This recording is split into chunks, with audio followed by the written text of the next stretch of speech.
Hollow Knight est d'abord sorti le 24 février 2017 sur la plateforme Steam et puis sur les consoles PlayStation 4 et Xbox One en 2018.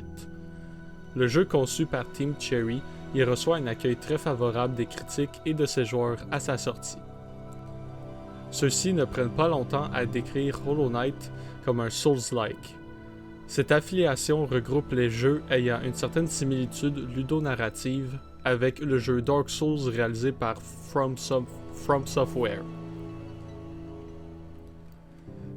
Le chercheur Tibor Guzvinec établit dans sa recherche sur la corrélation entre les critiques positives et les designs des Souls-like les éléments que ces jeux ont en commun. À commencer par une difficulté impitoyable, un système de checkpoint de réapparition communément appelé Bonfire Checkpoint, un focus sur le combat rapproché et une narration contextuelle.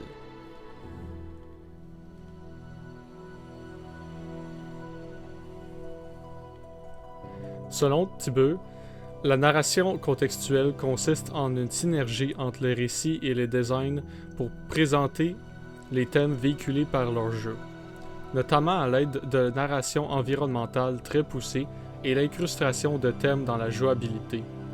Il s'agit de jeux riches en histoire qui n'est pas présenté directement aux joueurs, comme il est commun de trouver dans les autres jeux populaires.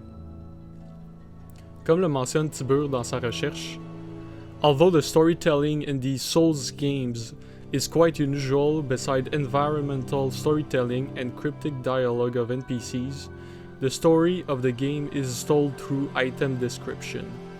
In other words, the storytelling can be contextual as well within games. Dans le cas de Hollow Knight, le récit raconte une histoire tragique qui évoque le thème de la souffrance.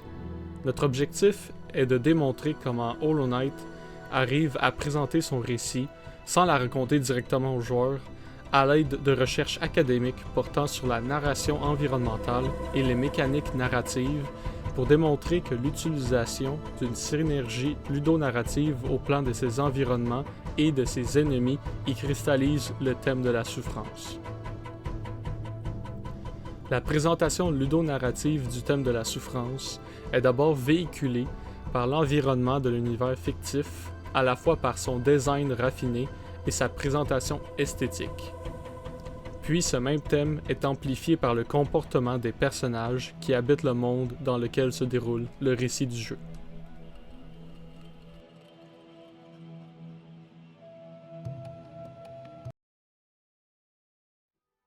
Dans la thèse universitaire New Game Plus, A Study of Video Game Narratives, l'auteur, dont je n'ose massacrer le nom, fait un parallèle entre les jeux vidéo et la littérature ergodique, qui demande au lecteur un effort supplémentaire pour en tirer une interprétation cachée. The most unique property of video games as a medium of storytelling is their ergodic nature, since video games demand non-trivial efforts from their players in order to deliver their narratives. They extend literary expression into new frontiers. Hollow Knight enterre son récit sous des kilos d'efforts ludiques. Le thème de la souffrance est peint dans la présentation visuelle de l'environnement, et bien qu'il y ait plusieurs exemples de ce phénomène, aucun ne représente ces éléments mieux que le Path of Pain. Le Path of Pain est une portion cachée d'une zone elle-même non marquée sur la carte, et est entièrement facultative à la complétion de base du jeu. Il est possible de finir le jeu sans même connaître son existence. Son infâme difficulté rend son secret presque aussi difficile à garder que sa complétion. À l'entrée du sentier, une murale avertit.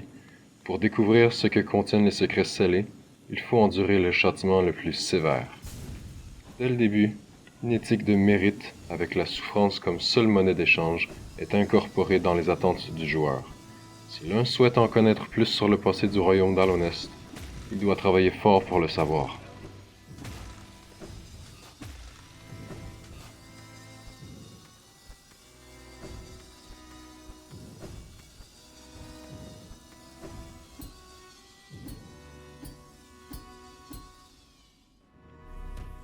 Le Path of Pain regroupe les défis de platforming les plus difficiles à accomplir dans Hollow Knight.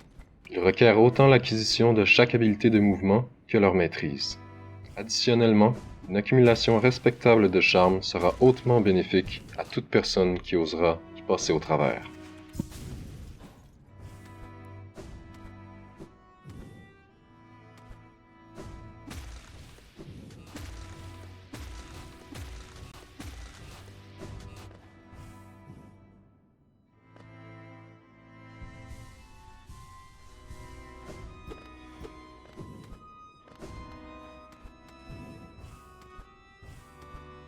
L'écart entre les points de répit est énorme, plus que n'importe où auparavant.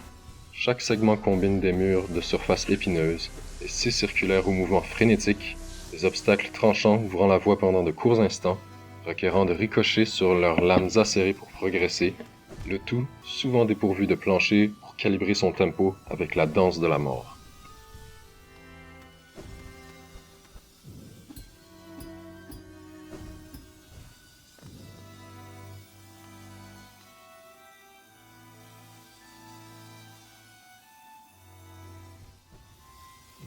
Le moindre contact direct avec un obstacle engendre à la fois la perte d'un masque et le retour au dernier point de répit, demandant alors une exécution précise des actions à la fois dans l'espace, la direction et le temps.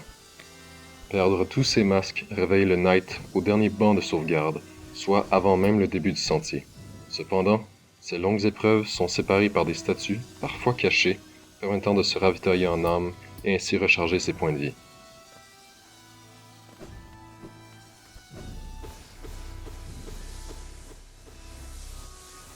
Dans l'essai The Art of Failure, Jess Pudgell décortique ce qui rend parfois la défaite invitante dans les jeux vidéo.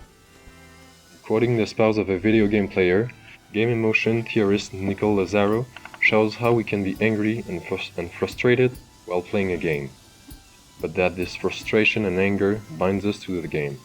We are motivated to play when something is at stake. La structure entière du sentier incite le joueur à persévérer, à souffrir malgré tout. L'absence de cartes invite à réussir le premier segment, tandis que le prix d'abandonner à mi-chemin augmente plus on y consacre d'efforts.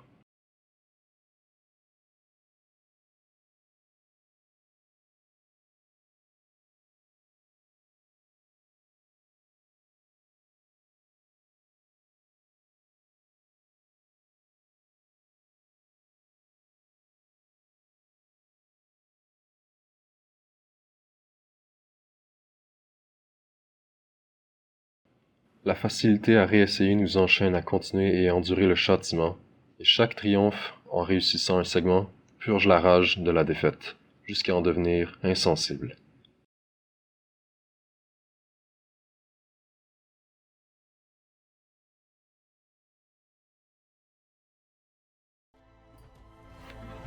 La souffrance du Path of Pain s'incarne dans la difficulté et la pratique de Die and Retry. Il requiert un haut nombre d'essais et de patience. L'effort et le temps dépensé à réaliser ce défi ludique émettent le sentiment de souffrance aux joueurs. Ainsi, l'aspect ludique incarne la souffrance cachée derrière le secret par le personnage Pale King. Et pour le comprendre, le joueur doit d'abord le subir dans son entièreté.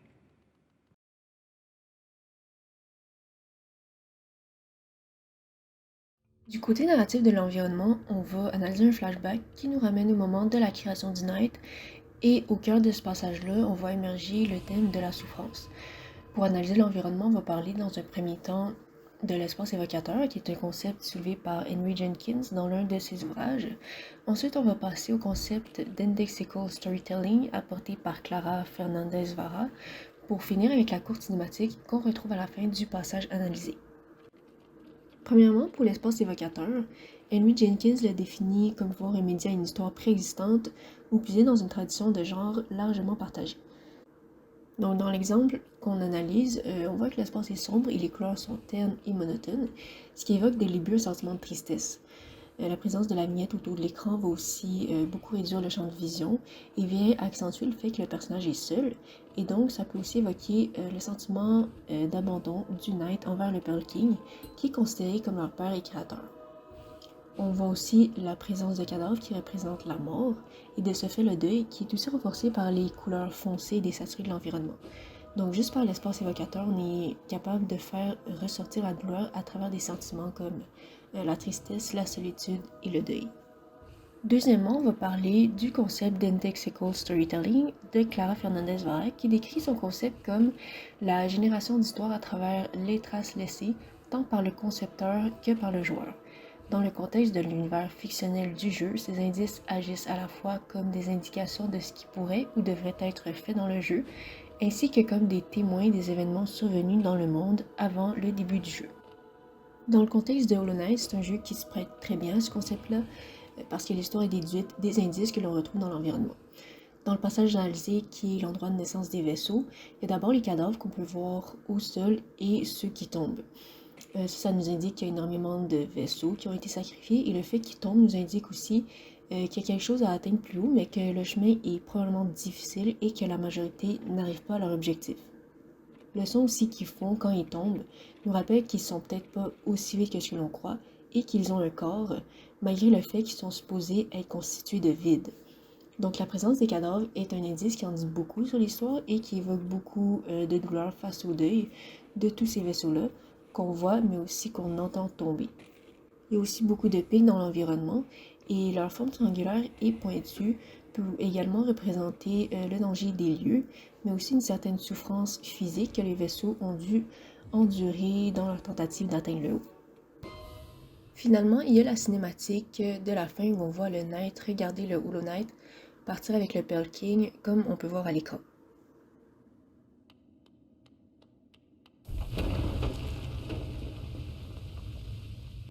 Donc dès que la cinématique commence, le Pearl King se retourne assez rapidement et on sent un certain abandon envers le Knight qui était si près du but et qui voit son père et créateur l'abandonner.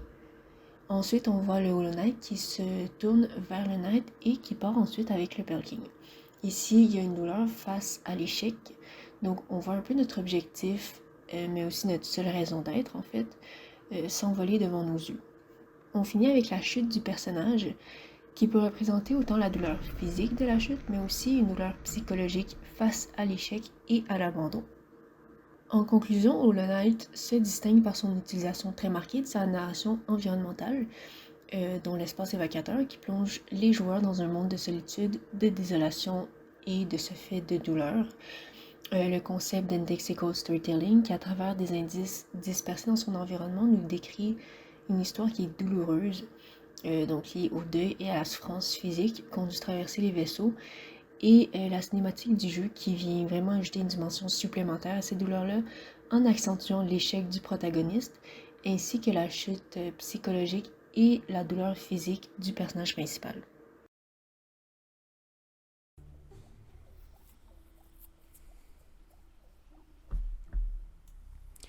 L'environnement n'est pas le seul élément vidéoludique qui contribue à la narration du récit. Les comportements et les apparences des ennemis incarnent des éléments de la narration. Par exemple, les comportements des ennemis du niveau nommé Forgotten Crossroads au cours du jeu expriment la souffrance que subit les victimes de l'infection rampante que le protagoniste doit arrêter. Bien sûr, leurs designs peuvent en dire grand sur leur rôle dans le récit, mais ceux-ci et leurs actions en racontent davantage sur les règles et événements du monde fictif. Le comportement des ennemis est une question de design. Comment ils attaquent, se déplacent et agissent affectent tous comment le joueur réagit et s'adapte au jeu. Dans ses notes de lecture en sciences informatiques à la conférence internationale sur la narration numérique interactive, le professeur de l'université Havans de sciences appliquées, Tuum Doubleman, dit dans la phrase suivante: By inviting players and NPCs to undertake certain action, narrative game mechanics increases the chance that particular stories will unfold. Since the nature and direction of a story depends mainly on the action of its characters. Celui-ci exprime dans cette phrase que les mécaniques de jeu ont aussi un impact narratif au sein de la diégèse. Leurs contributions au récit se font par la formation des conséquences des actions prises, soit par le joueur ou d'autres personnages non jouables, au présent. Dans le cas suivant, les ennemis de la zone semblent errer sans but dans leur idle phase, en attente du joueur. Lorsqu'ils rencontrent le protagoniste, chacun démontre un comportement erratique et hostile à vue. Ils se mettent à frapper dans notre direction tout en courant vers nous ou encore tentent de nous sauter dessus. Il s'agit de mouvements effectués sans réflexion dans la direction où quoi que ce soit qui les ont sortis de leur transe se tient. Ces actions peuvent être interprétées comme des indices de la folie et la perte de soi infligée par l'infection. De plus, les adversaires changent avec l'environnement, démontrant la propagation du virus non seulement visuellement, mais aussi dans leur comportement. Dès ce moment, les ennemis développent de nouveaux modèles d'attaque. Ceux-ci démontrent l'ampleur de la saisie de la maladie sur leurs hôtes. Certains maintenant explosent à leur mort et d'autres se mettent à projeter des projectiles infectés dans notre direction. Ce changement ajoute un niveau de difficulté qui exprime dans le design aussi la croissante pression de la peste dans l'univers. Un exemple particulier nous confirme notre interprétation sur la perte d'esprit et d'identité par les victimes de la peste. Les interactions avec le personnage non jouable nommé Mila au cours du jeu. Mila est d'abord un personnage amical, facilement reconnaissable par sa petite chansonnette. Le personnage exprime ses désirs et ambitions si le joueur se met à parler avec elle.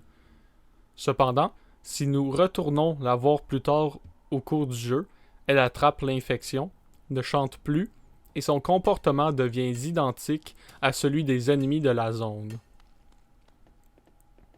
Le thème de la souffrance dérive de la connaissance que nous combattons des individus devenus esclaves de l'infection.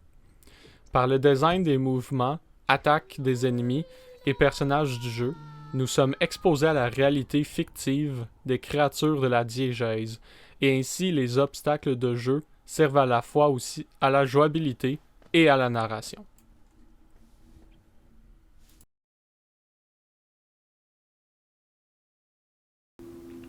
On retrouve, entre autres, une deuxième facette du thème de la souffrance présentée par les ennemis lorsqu'on aborde le sujet du Hollow Knight. Ce personnage est le boss final du jeu, représentant le dernier défi à relever pour le joueur. Il possède une apparence corrompue, alors qu'il est emprisonné lorsqu'on le rencontre. Possédant un passé mouvementé, il ressemblait autrefois à un petit vaisseau comme notre personnage. Ses yeux oranges, sa posture dérangée, sa taille, son masque craqué et sa cape déchirée nous démontrent qu'il n'est désormais plus lui-même.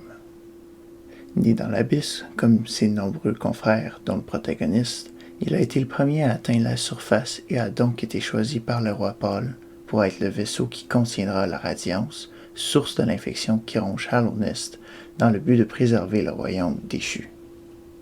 Le plan du Pale King requiert alors que le Hollow Knight soit, en quelque sorte, sacrifié et condamné à jamais afin de préserver Hallownest, exactement comme le décrit Grunberg dans sa citation.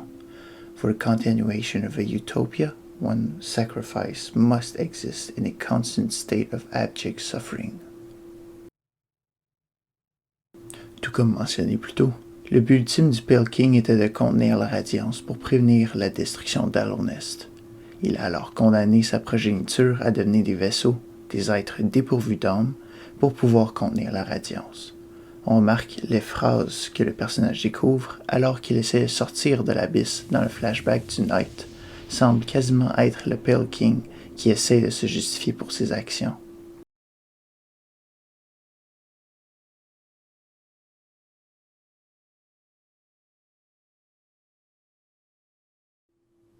Le destin ultime du Hollow Knight est donc de souffrir en silence et de se sacrifier pour le bien de tous. Pourtant, le Hollow Knight n'a pas toujours été dans l'état dans lequel on le rencontre. Autrefois, il était connu sous le nom du Pure Vessel, le vaisseau pur contenant la radiance. Ici, nous allons évoquer le concept de posture et de gravité en character design. Posture means how a character stands and carries their weight. How gravity affects a character could be an indicator of their personality and how they move. Solarski established that increasing a character's contact to the ground will likely make them appear heavier, while a character with little contact to the ground could appear lightweight and graceful. Dans son passé, le Hollow Knight possédait une posture composée, n'était visiblement pas sous l'influence de la radiance, son masque n'était pas craqué et ses yeux étaient encore vides. Sa posture élégante, alors que notre combat commence contre lui, montre qu'il accepte, quasiment avec fierté on dirait, la tâche qui lui a été donnée. Cependant, après la corruption du Hollow Knight par la Radiance, plusieurs éléments qui nous permettent de créer des liens peuvent être alors observés. Sa posture courbée pouvant indiquer le poids de ses responsabilités ou même la lourdeur d'être le Hollow Knight, la fatigue et la souffrance visibles dans ses mouvements et même la pitié et la tristesse qui peuvent être observées de son piteux état. Encore plus intéressant, ses animations sont très intéressantes à observer aussi. On remarque qu'il ne redresse quasiment jamais son dos, comme s'il était désormais oppressé par son rôle, que certaines de ses attaques présentent des pustules de radiance qui sont à veille d'éclater de l'intérieur, ou même l'automutilation qu'il effectue, pouvant représenter la douleur physique et psychologique que ressent le Hollow Knight alors qu'il n'est plus capable de contenir la radiance. En conclusion, nous avons abordé le thème de la souffrance représentée à travers le personnage du Hollow Knight. La souffrance, lorsqu'on parle de lui, se retrouve dans son rôle et son passé, son sacrifice pour le bien des autres, son existence en tant que vaisseau vide et la souffrance de se faire corrompre, son apparence lorsqu'il perd contrôle, sa posture courbée qui montre le poids de ses responsabilités et la souffrance qu'il doit endurer, et même dans ses attaques, montrant qu'il n'est plus capable physiquement et mentalement d'être le Hollow Knight. Hollow Knight apporte une forte cohérence ludonarrative et parvient à introduire son monde sans jamais raconter directement son histoire. Le gameplay vit en harmonie avec le récit, et la présence de l'un n'est rarement au détriment de l'autre. Au contraire, le jeu demande à plusieurs reprises de sortir des sentiers battus pour en savoir davantage sur son passé, un luxe permis par l'histoire captivante qu'il dévoile. La synergie ludonarrative de Hollow Knight est comblée par la sphère environnementale de Hallownest ainsi que la sphère individuelle de ses habitants. La cruauté ludique de Path of Pain lie sa progression avec la difficulté pour représenter la souffrance que le Pale King a lui-même dû traverser pour aboutir à ses fins. Il propose un marché avec le joueur pour en dire plus, mais n'accepte que de l'offrir au joueur s'il le mérite. Les profondeurs macabres des abysses sont aux origines narratives du Knight et constituent un espace évocateur de tristesse, solitude et deuil. La narration indexée derrière la cinématique interactive du Knight qui remonte les montagnes de cadavres renforce ces sentiments pour finalement évoquer une douleur impensable.